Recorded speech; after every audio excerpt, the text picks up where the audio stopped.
Thank you time. Thank you very much. Thank you. माननीय सदस्यगण, दो माननीय वरिष्ठ सदस्यों के आग्रह आए हैं, वो कल और आगे नहीं उपलब्ध रहने वाले हैं, इसलिए आप सबकी सहमति हो तो मैं माननीय दिग्विजय सिंह जी, उसके बाद श्री कामाख्या प्रसाद तासा को बोलने के लिए आमंत्रित करना चाहूंगा।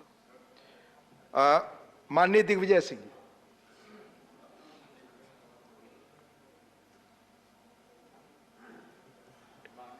सभापति महोदय, बहुत बहुत धन्यवाद। राष्ट्रपति जी के अभिभाषण के धन्यवाद प्रस्ताव का मैं सशर्त समर्थन करता हूं। यदि आप हमारे संशोधनों को स्वीकार कर लेते हैं तो मुझे कोई आपत्ति नहीं होगी, लेकिन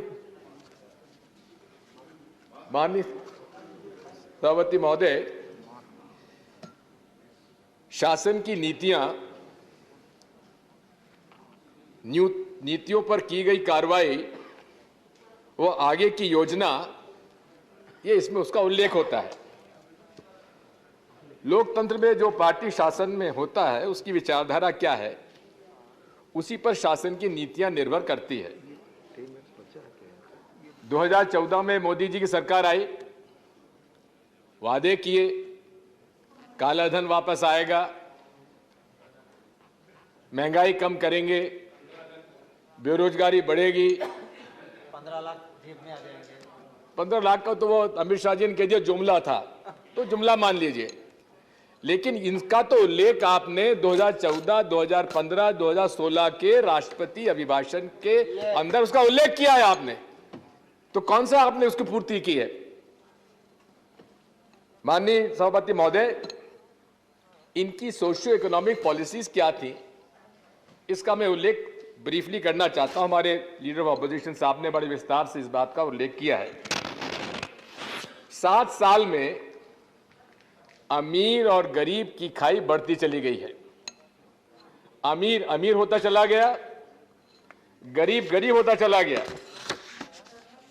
साथ में अगर आप देखेंगे कि समाज में धर्मांधता के कारण कटुता बढ़ती चली गई। एक तरफ जहां इकोनॉमिक पॉलिसीज में आपने गरीबों के हित में कोई काम नहीं किया, वहीं समाज की समरसता और हमारी यूनिटी इन डाइवर्सिटी को आपने डिस्टर्ब किया है, जिसका मैं सप्रमाण आपके सामने प्रस्तुत करूंगा। माननीय सभापति महोदय, किसी भी शासन के टैक्स रेवेन्यूज का अगर आप उसका एग्जामिन करेंगे तो डायरेक्ट टैक्सेशन वो है जो कि टैक्स देने वाला है, दे सकने के लिए सक्षम है, उससे आप डायरेक्ट टैक्स लेते हैं, और इनडायरेक्ट टैक्स आप आम जनता से लेते हैं। मैं आपके सामने प्रस्तुत करना चाहता हूं कि 2014-15 में जितना टैक्स कलेक्शन था उसका 55.39% डायरेक्ट टैक्स हुआ करता था। यानी कि यूपीए सरकार में हम अमीर लोगों से ज्यादा टैक्स लेते थे और आम जनता से 44.61% लेते थे। यानी कि 10.78% अमीर लोगों से ज्यादा लेते थे और गरीब लोगों से कम लेते थे। लेकिन सूट बूट की सरकार आई और सूट बूट की सरकार में 2021-22 का मैं आंकड़ा आपके दे रहा हूं कि डायरेक्ट टैक्स 55.39% से घटकर हो गया 46.43 और इनडायरेक्ट टैक्स बढ़ के 44.61 से बढ़कर हो गया 53.57। यानी कि अमीरों से कम टैक्स और गरीबों से, आम जनता से अधिक टैक्स। ये मूल रूप से मोदी सरकार की विचारधारा है आर्थिक नीतियों की। अनएम्प्लॉयमेंट रेट 2014 में थी 5.6% और जैसा कि केशव राव साहब ने कहा कि कोविड के पहले ही 6.3% हो चुकी थी और आज 7.55% है। यानी कि बेरोजगारी बढ़ती चली गई, उस पर का भी कोई उल्लेख नहीं किया गया। यही नहीं है, अमीर और गरीब में जो गैप 1% जो है वो टॉप का जो पॉपुलेशन है उनके पास वेल्थ है और बॉटम 50% में बाकी वेल्थ है। सबसे ज्यादा अगर कहीं, जिसे कोजिनी कोएफिशिएंट कहते हैं, सबसे ज्यादा विश्व में जो विकसित या जो मेन 5 ग्लोबल इकोनॉमीज हैं उनमें सबसे ज्यादा अमीर गरीब में कई फर्क है तो भारत में है। आप देखेंगे कि इनडायरेक्ट टैक्स में कैसे बढ़ोतरी की, लगातार पेट्रोल डीजल की कीमतें बढ़ाते रहे, सब्सिडी कम करते रहे और सब्सिडी भी कम करके आम आदमी पर कर के माध्यम से बढ़ाकर उन्होंने उन पर बोझा डाल दिया। अभी यदि आप देखेंगे इस बजट में 27% सब्सिडी मोदी सरकार ने कम की है। सब्सिडी किसके पास जाती थी? आम आदमी के पास जाती थी। टैक्स, कॉर्पोरेट टैक्स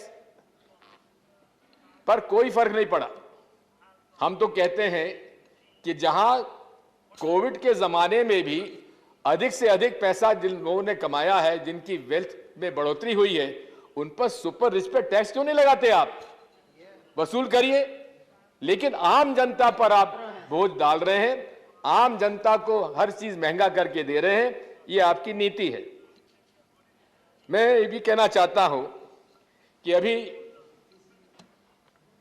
कल ही राहुल गांधी जी ने इस बात पर उल्लेख किया है, यूपीए सरकार में गरीबी रेखा से लगभग 23 करोड़ लोग हम लोगों ने परिवारों को किया और उसके बाद आपकी सरकार आने से लगभग 20 करोड़ लोग वापस गरीबी रेखा के अंदर चले गए। यानी कि गरीबों के अहित में ये सरकार काम करती रही है। किसान विरोधी भी है, जहां गरीब विरोधी है वही किसान विरोधी भी है। जैसे ही सरकार बनी सबसे पहला कदम क्या लगाया? पहला ऑर्डिनेंस, लैंड एक्विजिशन एक्ट समाप्त किया जाए। लेकिन ये भूल जाते हैं मोदी जी कि किसानों का संगठन और किसानों की शक्ति को अनदेखा कर देते हैं और उन्होंने किसानों के शक्ति को ना समझते हुए लैंड एक्विजिशन एक्ट को खत्म करने का ऑर्डिनेंस लाए, लेकिन हम लोगों के विपक्ष की तरफ से विरोध होने के बाद उसको वापस लेना पड़ा। यही हालत जो किसान विरोधी 3 बिल आए उन पर भी किसानों ने विरोध किया और अंतोगत्वा उनको वापस लेना पड़ा। किसानों की आमदनी दुगनी करने वाली बात रही, वो आपके सामने 2022 आ गया, इसका कहीं उल्लेख नहीं है। इसी प्रकार मजदूरों का भी 29 प्रो लेबर लॉस को समाप्त कर दिए, डिस्कशन होने नहीं दिया और 4 लेबर कोड आप लाके आपने बिना ट्रेड यूनियंस के चर्चा के आपने मजदूरों का हक मार दिया, गरीब का हक मारा, किसान का हक मारा, मजदूर का हक मारा। इससे आपकी मनोवृत्ति समझ में आती है। संसदीय परंपराओं के विपरीत आपने काम किया है। जहां केंद्र सरकार की पॉलिसी है कि प्री लेजिस्लेटिव कंसल्टेशन की पॉलिसी के अंतर्गत कोई भी कानून आता है उसके लिए पहले आपको स्टेक होल्डर से चर्चा करना चाहिए, यह पॉलिसी है, लेकिन आपने उसको लागू नहीं होने दिया। यदि वही किसान विरोधी बिल का प्री कंसल्टेशन पॉलिसी के अंतर्गत आप चर्चा कर लेते, और हम लोगों का तो प्रस्ताव क्या था, अमेंडमेंट क्या था? अमेंडमेंट यही था कि आप सेलेक्ट कमेटी को सौंप दीजिए। हमेशा यूपीए सरकार में सेलेक्ट कमेटीज को सौंपने के हमने हमेशा कभी उसमें कोताही नहीं बरती, लेकिन आपने सेलेक्ट कमेटी को न सौंपकर आपने जिस प्रकार से उन 3 किसान विरोधी बिलों को पास कराया, ये मान्य लोकतंत्र, ये परंपराओं के विपरीत रहा है। इसलिए हम आपके साथ कहते हैं कि ये सरकार गरीब विरोधी है, अनुसूचित जाति जनजाति विरोधी है, किसान विरोधी है और मजदूर विरोधी है।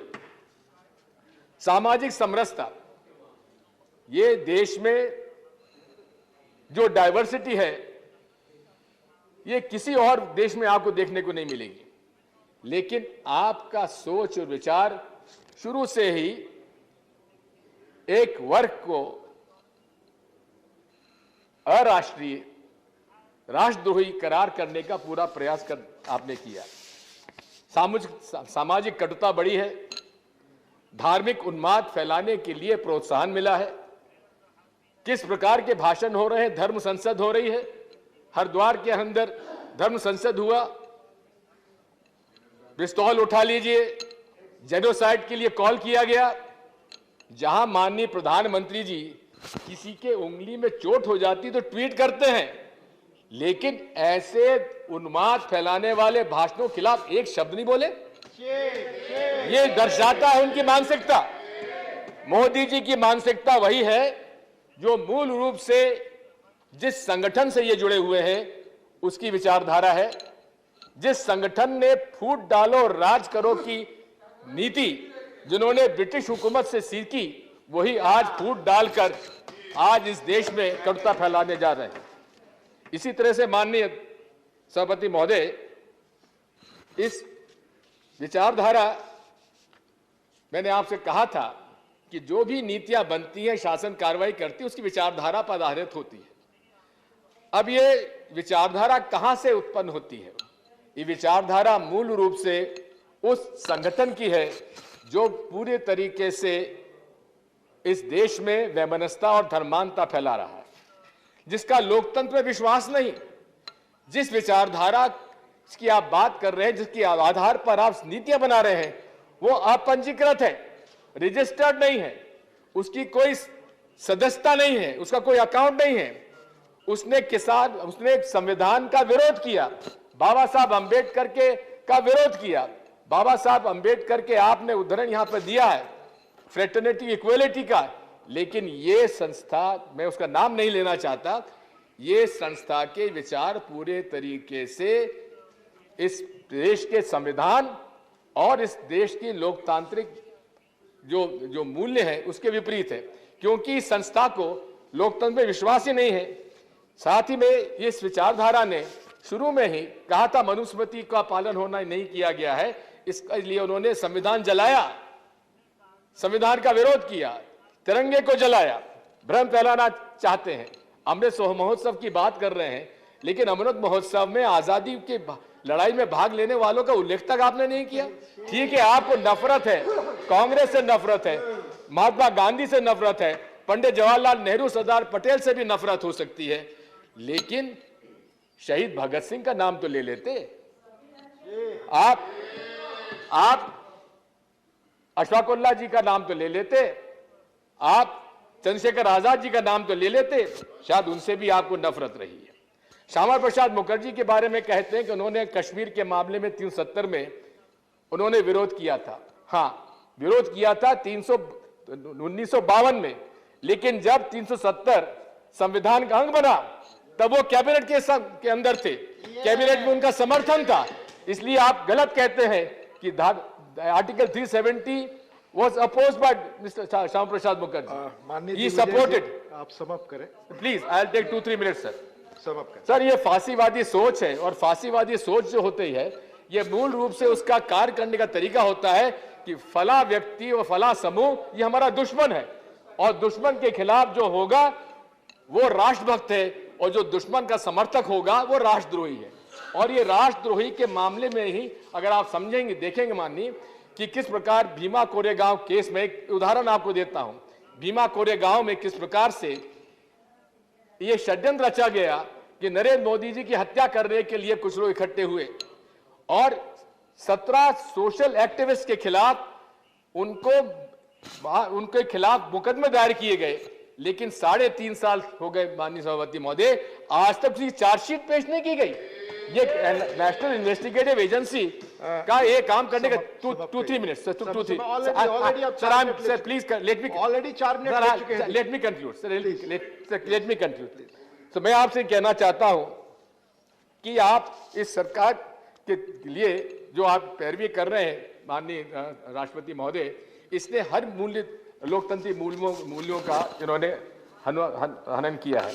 लेकिन माननीय सभापति महोदय, जो व्यक्ति आज प्रधानमंत्री हैं उन्हीं पर से तो शासन की जिम्मेदारी होती है। और नरेंद्र मोदी जी का काम करने का तरीका आप देख रहे हैं कि वे नाटक नौटंकी में माहिर हैं। यहाँ पर सबसे चुनकर आए